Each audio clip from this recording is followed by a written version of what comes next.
अगर आप love relationship में हैं और जानना चाहते हैं कि आपका आने वाला हफ्ता कैसा रहेगा, तो ये रीडिंग आपके लिए है। इस रीडिंग में हम 3 अगस्त से 9 अगस्त तक के लिए आपकी लव लाइफ को देखेंगे। तो एरीज, आप लोगों के लिए कार्ड है 10 ऑफ वॉन्ड्स और ये कार्ड कहता है कि इस वीक किसी चीज़ का एक प्रेशर बर्डन आप महसूस कर सकते हैं।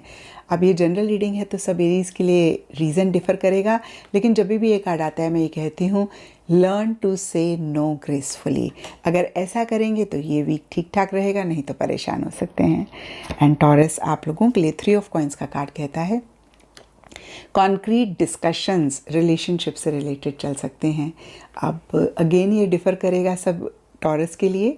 कुछ के लिए हो सकता है काउंसलिंग एडवाइस आप किसी से रिलेशनशिप से रिलेटेड ले रहे हैं।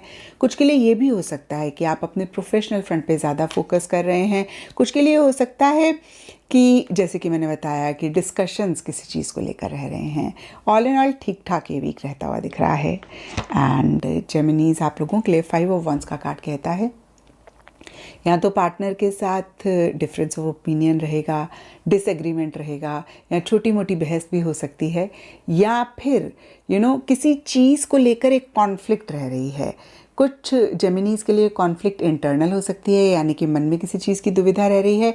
कुछ के लिए एक्सटर्नल फ्रंट पे छोटे मोटे इश्यूज़, छोटे मोटे मसले आपको इरिटेट कर सकते हैं। एंड कैंसेरियंस, आप लोगों के लिए किंग ऑफ वॉन्ड्स का कार्ड कहता है हाई ऑन एनर्जी रहते हुए दिख रहे हैं। बहुत ज़बरदस्त एंथुसियाज़म है, एक्साइटमेंट है और बहुत ही डेयरिंग होके, बहुत ही करेजियसली एक्शन इनिशिएटिव्स आप या आपके पार्टनर ले रहे हैं।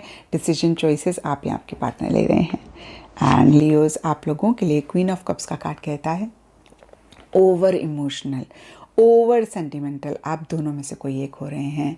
और देखिए, इमोशंस ज़रूरी होते हैं रिलेशनशिप में, लेकिन जब हम ओवर इमोशनल हो जाते हैं ना, तो भी कहीं हम खुद को परेशान करते हैं या रिलेशनशिप में इसी की वजह से इश्यूज़ मसले होते हैं। तो इस चीज़ को ज़रूर चेक करके करेक्ट करें। एंड वर्गोज़, आप लोगों के लिए 5 ऑफ कप्स का कार्ड कहता है कुछ इश्यूज़ मसले तो आपके रिलेशनशिप में इस वीक रह सकते हैं, लेकिन आप उन पे इतना ज़्यादा फोकस कर रहे हैं कि जो अच्छी चीज़ें हैं इस रिलेशनशिप में उनको आप नज़रअंदाज कर रहे हैं, उनको आप नहीं देख पा रहे हैं और इसी वजह से परेशान हो रहे हैं, या फिर मैं कहूँगी इसी वजह से परेशानी बढ़ सकती है। तो जो चीज़ें अच्छी हैं ना, इस वीक उस पर फोकस करें, नेगेटिव एनर्जी में ना रहें। एंड लिब्राज, आप लोगों के लिए 9 ऑफ वॉन्ड्स का कार्ड कहता है कि इस वीक थोड़ा थका हुआ महसूस कर रहे हैं। आपको ऐसे लग सकता है कि बस थक गए और हिम्मत नहीं है और स्टैमिना नहीं है चीज़ों को आगे लेकर जाने का, और फिर भी